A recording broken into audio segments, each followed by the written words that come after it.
Hello student, today we shall start the third chapter of your Flamingo book, Deep Water, written by William Douglas. So he was born in 1898 and died in 1980. So we shall see about the William Douglas. So he was born in Minnesota, that is in USA. After graduating with Bachelor of Arts in English and Economics, he has done BA in English and Economics. He spent 2 years in teaching high school children in Yakima. And he got tired of this, so he doesn't like teaching habits. So he decided to pursue the legal career. So उन्होंने legal career अपनाया. And he also met the Franklin D. Roosevelt at Yale and became the advisor. So he became the president advisor. So president name was Roosevelt, and friend to the president, and also he became the president. Douglas was a leading advocate of the individual rights.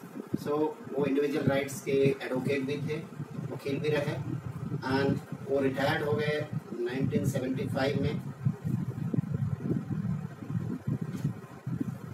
And after doing the 36 years of service and remained the longest serving justice. तो वो न्यायाधीश भी रहा in the history of the court.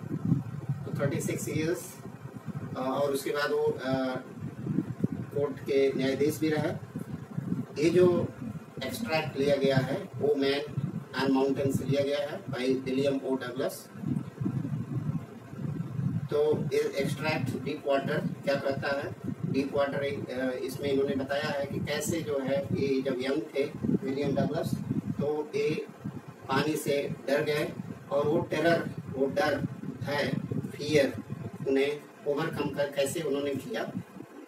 तो ये अपनी autobiographical part को इसमें इन्होंने बताया है, मतलब स्वयं के बारे में बताया है. तो डिस्कस किया है फियर के बारे में. तो ये कहते हैं फियर को ओवरकम कैसे किया जा सकता है जब हमारे अंदर विल पावर हो, हार्ड वर्क हो एंड फॉर्म डिटर्मिनेशन हो. तो दृढ़ इच्छा शक्ति, करेज, साहस, और जब हम कोई चीज़ करने का भाव अगर ठान लेते हैं तो निश्चित ही हम उस फियर से ओवरकम कर जाते हैं. एक प्रोवर्बियल भी है जो कहता है where there is a will there is a way.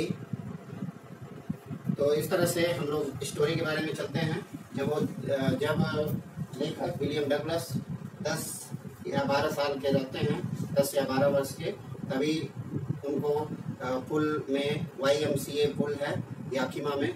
Yakima कहाँ पड़ता है? ये ट्राइब्यूटरी या कोलंबिया रिवर है याकिमा. तो वहाँ पे उन्हें तैरने के लिए जाना होता है, जाते हैं, पुल में जाते हैं. याकिमा नदी पहले से ही खतरनाक है, इनकी माँ ने भी बताया है कि बहुत खतरनाक रिवर है, मत जाओ वहाँ पे. माँ कई बार चेतावनी दे चुकी है. और वो सेफ भी नहीं है क्योंकि कुछ जगह पे तो 3 फीट्स वाटर है और दूसरी साइड में जो है 9 फीट डीप वाटर है.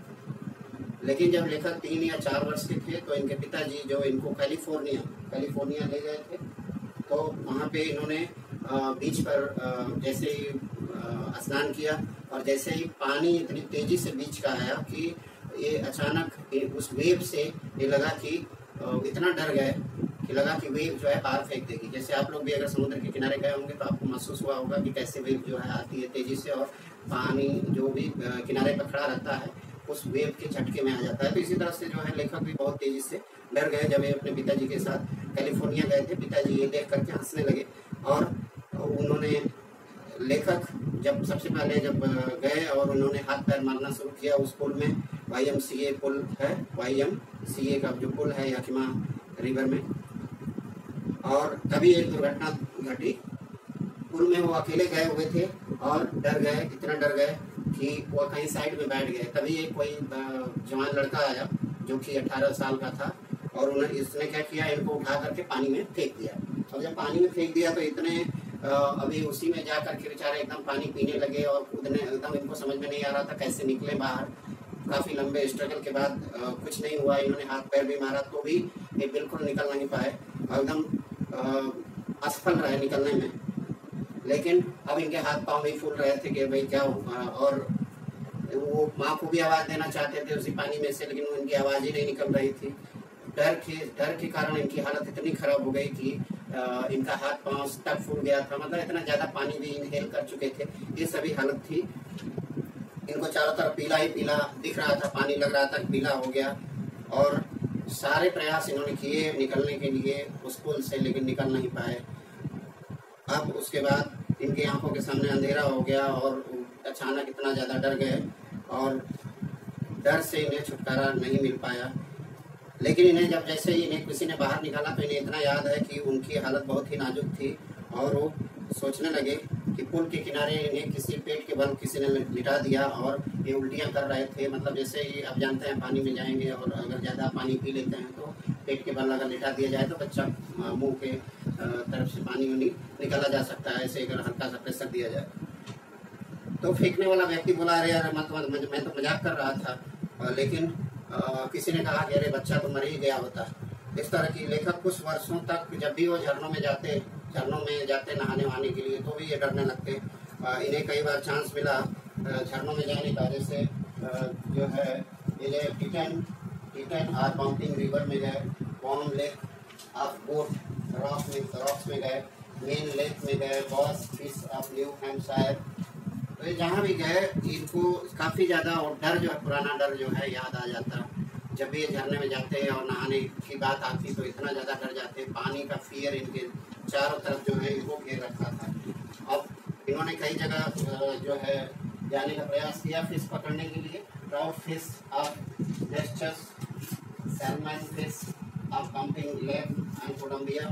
तो इस तरह से जहाँ गए और इस तरह से वो डर के कारण ये वहाँ नहा नहीं पाए, और या तो डर के कारण ये वहीं पे बिल्कुल शांति से वहीं बैठ जाते थे साइड में, लेकिन नहाते नहीं थे क्योंकि इतना ज़्यादा डर इनको सता रहा था।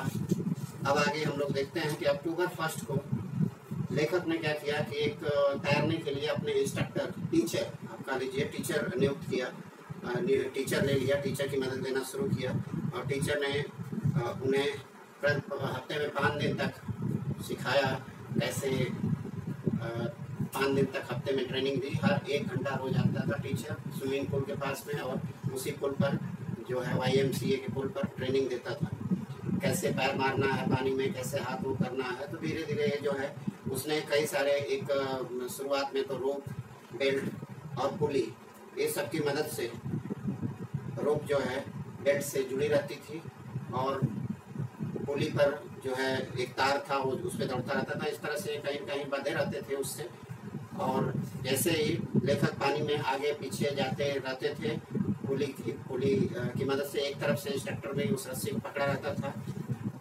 तो जैसे ही इंस्ट्रक्टर जो है रोप को ढीली करता है, बेचारे इतने ज़्यादा डर जाते कि अब इनको कुछ समझ में नहीं आता कि अब क्या करें। इन्हें कहीं न कहीं वो पुराना डर जो है, बचपन का डर जो है सता रहा था। 3 महीने इन्हें सीखने में लग गए स्विमिंग, और उसके बाद डर कम होने में इनको 3 महीने तक लग गए, और इंस्ट्रक्टर ने पानी से कैसे सांस लेते हैं पानी में रहते हुए, तो ये सब सिखाया, कई बार प्रैक्टिस कराया, और कैसे मुंह से बाहर निकाल करके कैसे सांस लिया जाता है, तो ये सभी चीज़ें उसने सिखाई, और धीरे धीरे इनका डर जो है खत्म हो गया। लेकिन आज भी अगर जब भी कहते हैं कि जब भी मैं फिर अकेले स्विमिंग पूल पे जाता तो मेरा डर हमेशा लगा रहता, डर हमेशा सताता रहता। इंस्ट्रक्टर ने और कैसे टांगे, कैसे मतलब पैर कैसे मारना है पानी में, हाथ कैसे मारना है, ये सभी चीज़ें सिखाया। और उसने क्या किया, पूरा टुकड़े पहले कैसे एक्सरसाइज करते हैं, पहले हाथ की एक्सरसाइज, फिर पैर की एक्सरसाइज, इस तरह से पार्ट में बांट करके स्विमिंग को इनको सिखाया, और धीरे धीरे ये जो है इनका डर चला गया। और एक कार्यक्रम जुलाई तक चलता रहा है, बता रहे हैं। और उसके बाद लेखक ने फिर लेक की झील लेक वेंटवर्थ में गए, जो न्यू हैम्पशायर में थी, वहाँ गए। फिर उन्होंने ट्रिक्स आइलैंड पे भी इन्होंने जो है स्विमिंग की। 2 मील तैर करके उन्होंने स्टैम्प एक्ट आइलैंड पहुँच गए। तो मतलब जितने भी वाटरवेज के मार्ग से होते हुए, जैसे ट्रिक्स आइलैंड और lake Wentworth, stamp act island, ऐसे करके अलग अलग जो है पानी में ही तैरते हुए ये अलग अलग जो लेक का जो कनेक्टेड था, इंटरकनेक्टेड लेक थी, उसका नाम दिया हुआ है। तो वहाँ ये पहुँचते हुए चले गए तैरते हुए, अब उसके बाद उन्होंने अपने आप से कहा कि मिस्टर टेरर, टेरर मीन्स हर भय, भय अब तुम भाग जाओ, मैं तुमसे डरने वाला नहीं। और लेखक कहते हैं कि जैसे आप जानते हैं कि कहा गया है कि जो डर गया वो मर गया। तो सिर्फ कहीं न कहीं जो है मृत्यु से भय लगता था, जिसके कारण ये पानी से भी डरते थे कि जब पानी के नजदीक जाएंगे तो मर जाएंगे और डूब जाएंगे। रूजवेल्ट, जो रूजवेल्ट के मित्र थे ही प्रेसिडेंट के, ये कहते हैं कि मृत्यु के डर का अनुभव किया, उन्होंने मृत्यु के डर का अनुभव किया था, क्योंकि जब भी वो पहाड़ की चोटियों पर जाते थे और तो उन्होंने ये अनुभव किया था पहाड़ की चोटियों से कैसे गिर जाएं और क्या है, लेकिन फिर भी उन्होंने डर बिल्कुल नहीं दिखाया और पहाड़ की चोटियों पर चढ़ना सीख गए। तो यही है कि मतलब कैसे हम अपने डर को ओवरकम करें और कैसे इसको ओवरकम करने के लिए कैसे इन्होंने इंस्ट्रक्टर के जरिए, टीचर के जरिए मदद ली और कैसे पार्ट में करते हुए स्विमिंग को सीखा, कैसे अपने डर को दूर भगाया। यहीं पे स्टोरी खत्म होती है। Thank you.